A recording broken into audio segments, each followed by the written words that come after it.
नानी बाई का मायरा करके एक बड़ा सा कथा आता है, 7 दिन का कथा होता है। वो मैं आपको इतना विस्तार से तो नहीं बताऊंगी, पर बहुत ही शॉर्टली बता रही हूँ। जब उनके पुत्री का विवाह हुआ, विवाह तय हुआ, विवाह हुआ, पहले के जमाने में बहुत ज्यादा स्ट्रॉन्ग रूल्स रहा करता था। मतलब उस वक्त बहुत ज्यादा सताते थे सास ससुर पति, दहेज के लिए। मतलब ससुराल वालों से संबंध रखे, मायके वालों से कोई संबंध ना रखे। एग्जैक्टली नानी बाई का तो ये सारी चीजों के बारे में बहुत ज्यादा सताते थे। उनका विवाह हुआ और नरसिंह जी के पास कुछ नहीं था देने के लिए, पर फिर भी उन्होंने कुछ जुगाड़ करके भगवान श्री कृष्ण के कृपा से अपनी जितनी भी शक्ति सामर्थ्य जो भी था, सबसे नानी बाई का विवाह कराया। जब नानी बाई का विवाह हुआ, उस वक्त भी आपको मैं बता दूं कि 1 2 3 4 5 लोग नहीं गए थे बाराती में। इतने लोग गए थे बाराती में। मतलब ऐसे नरसिंह मेहता का पहचान नहीं है, कृष्ण ने ही अपने आप का इतना ज्यादा बना दिया था, विस्तार बना दिया, सभी कृष्ण थे। इतने लोग गए थे बाराती में और किसी को भी कोई भी चीज कमी नहीं हुई।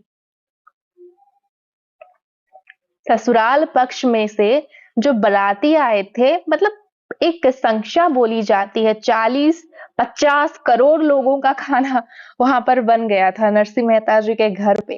किसी को कोई कमी नहीं है।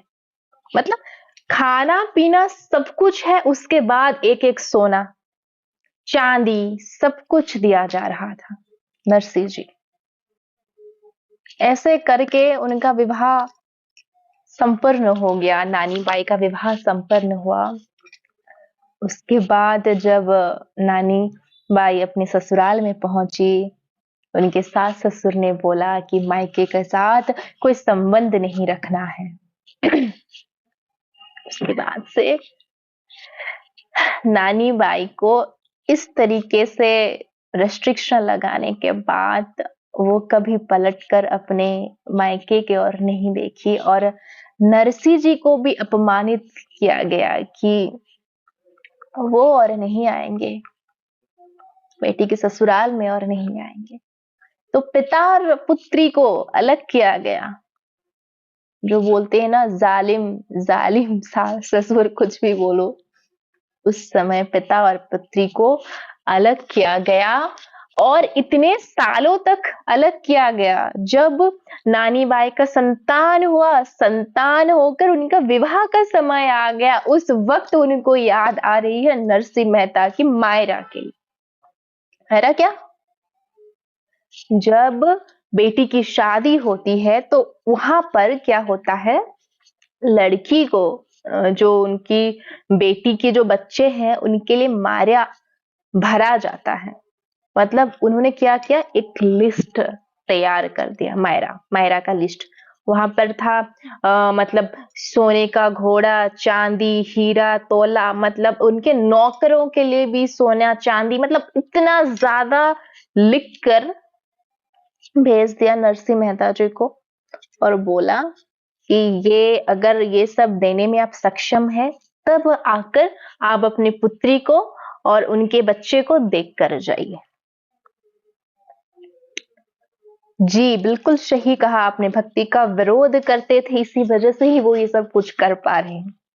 नहीं तो भक्तों में उतनी सामर्थ्यता नहीं है कि किसी भी भक्त को वो सताए। आप इतना अवश्य याद रखिए, कोई भी इंसान अगर किसी भक्त को सता रहा है ना, कोई भी इंसान भक्त को थोड़ा सा भी दर्द दे रहा हो, तो आप ये समझ लीजिए कि वो एक भक्त ही नहीं है।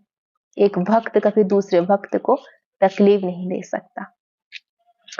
तो उस वक्त नरसिंह मेहता जी के पास वो पत्र पहुंचे, उन्होंने लिस्ट पढ़ा। इतना ज्यादा था कि उनके पास तो स्वयं कुछ खाने पीने के लिए पैसे नहीं थे, इतना बड़ा मायरा वो कैसे भरे। फिर भी वो स्थिर हो गए, वो स्थिर हो गए और अपने कृष्ण कृष्ण से उन्होंने बात करना आरंभ कर दिया। आप तो जानते हैं प्रभु, मैंने अपने जीवन में आपके अलावा किसी पर विश्वास नहीं किया और आपके अलावा मैं किसी को अपना सर्वस्व नहीं मानता हूँ। मेरे जीवन में दुखों का पहाड़ टूट पड़ा था बचपन से ही। आज भी माता-पिता को मैंने खोया, अपनी दादी को खोया, अपनी भाभी से अपमानित हुई और आकर अपनी पुत्री को इतने सालों से नहीं देख पा रहा हूँ और आज जब मुझे अपनी पुत्री को देखने का मौका मिला तो मेरे सामने इतना असंभव सा चीज, इतना असंभव सा मायरा आ गया है। कैसे मैं अपनी पुत्री को देखूं? अगर आप चाहते हैं कि ये समय आ गया है कि मुझे मेरे पुत्री का दर्शन करना चाहिए और मेरी पुत्री मेरे को एक बार देखे तो अवश्य आप मेरे साथ दीजिए। उन्होंने धन संपत्ति नहीं मांगा, उन्होंने उपाय मांगा। और कहा जाता है कि भगवान ने बोला तुम निश्चिंत होकर अपनी पुत्री के पास जाओ, निश्चिंत होकर जाओ और तुम्हारा जो परेशानी जो है इसका समाधान मैं अवश्य करूंगा। तो वो गए थे, अपनी पुत्री के ससुराल गए थे और खाली हाथ गए थे। तो पुत्री को उस वक्त इतना ज्यादा टॉर्चर किया गया था, अत्याचार किया गया था। पुत्री रोते रोते आकर बहुत मतलब फ्रस्ट्रेटेड हो गई थी वो। तब से वो सहन कर रही है, जब से उसकी शादी हुई तब से वो सहन कर रही है, मार पीट गाली सब कुछ सहन कर रही है। आज जब उसके बच्चे की शादी है तब वो सहन नहीं कर पाए। वो आकर अपने पिता को गुस्से, प्रेम और कोह, मतलब सब कुछ मिक्स हो गया। उसमें गुस्सा भी है, उसमें कोह भी है, रो रही है अंदर से, प्रेम भी है, पछतावा भी है। आकर बोलती है क्यों आए आप यहाँ पर? अगर आप मुझे मेरा मायरा भरने में समर्थ नहीं है तो क्यों आए आप यहाँ? स्वयं तो अपने आप का अपमान कराएंगे और मेरा भी अपमान कराएंगे। आप जैसा पिता पाकर मेरा जीवन बर्बाद हो गया। किस अपराध की वजह से आप जैसा पिता मुझे मिले? इतने सालों से मैं जो कष्ट सह रहा हूँ, सह रही हूँ, इसका कारण सिर्फ आप है। आप में अगर ये सामर्थ्यता नहीं थी कि मुझे विवाह करवा कर मुझे अच्छे से रख पाए तो फिर मुझे विवाह क्यों करवाया? आप जैसे पिता पाकर मैं बहुत दुखी हूँ। इतना टूट कर जब वो बोली ना, आप खुद सोचिए एक पुत्री कैसा सिचुएशन होगा उसके जीवन में जो अपने ही पिता को ऐसे शब्द उसको बोलने पड़ेंगे। कैसे सिचुएशन होगी? नानी बाई की सिचुएशन आप अंदाजा लगा दीजिए। अगर आप में से कोई विवाहित हैं और आपके जीवन में ऐसा कुछ सिचुएशन आए या फिर विवाह होने वाला है तो आप स्वयं अपने आप से पूछिए, ऐसा अगर आपके साथ होगा और आपको अपने पिताजी से ये सब बोलने की नौबत आ जाए तो उस पर आपके हृदय में कैसा पत्थर टूटेगा? जीने का इच्छा भी होगा या नहीं? उस वक्त ये सब बोल कर वो रो पड़े। नरसिंह जी तो ठहरे भक्त। वो समझ गए अपनी पुत्री की हालात को, इतने सालों से पुत्री क्या सहन कर रही है। उस वक्त उन्होंने शांत होकर पुत्री को बोला, अच्छा तुम निश्चिंत हो जाओ पुत्री, पर अभी मेरा एक छोटा सा काम करो।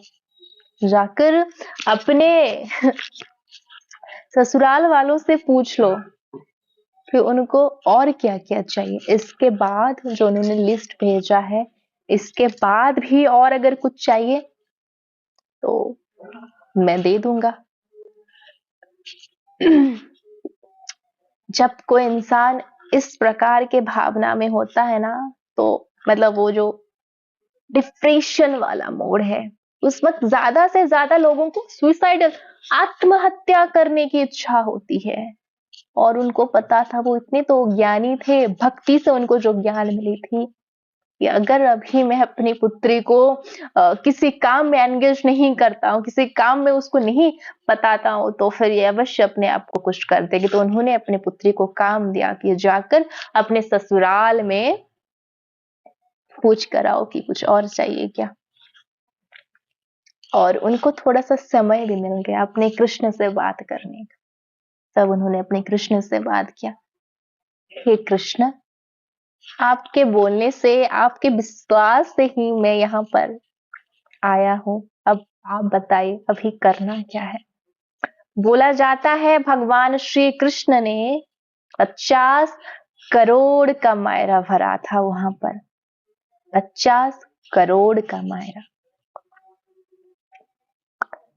नानी बाई का मायरा एक होता है, कथा होता है। इसमें ये बताया जाता है, यहाँ पर ज्यादातर महिलाएं आती हैं इस विश्वास के साथ, क्योंकि आज के जमाने में, पहले भी होता था, आज भी होता है, दहेज के लिए लड़कियों को बहुत परेशान किया जाता है। कभी कभी कुछ लड़कियों को मार दिया जाता है, जला दिया जाता है, मायके वालों के साथ संबंध रखने के लिए मना किया जाता है। बहुत कुछ होता है दहेज के लिए। तो इसी वजह से महिला महिला इस कथा को बहुत ध्यान से सुनते हैं, इस विश्वास के साथ, जैसे भगवान श्री कृष्ण ने नरसिंह जी का साथ देकर नानी बाई का मायरा भरा था, उस प्रकार हमारा साथ देकर इस जमाने में हमारा मायरा, हमारा दहेज भर दें क्या? हमें और हमारे पिताजी को, हमारे माता पिता को ये अपमान से बचा दे क्या? आज भी कन्याएं इस कथा को बहुत प्रेम से सुनती हैं।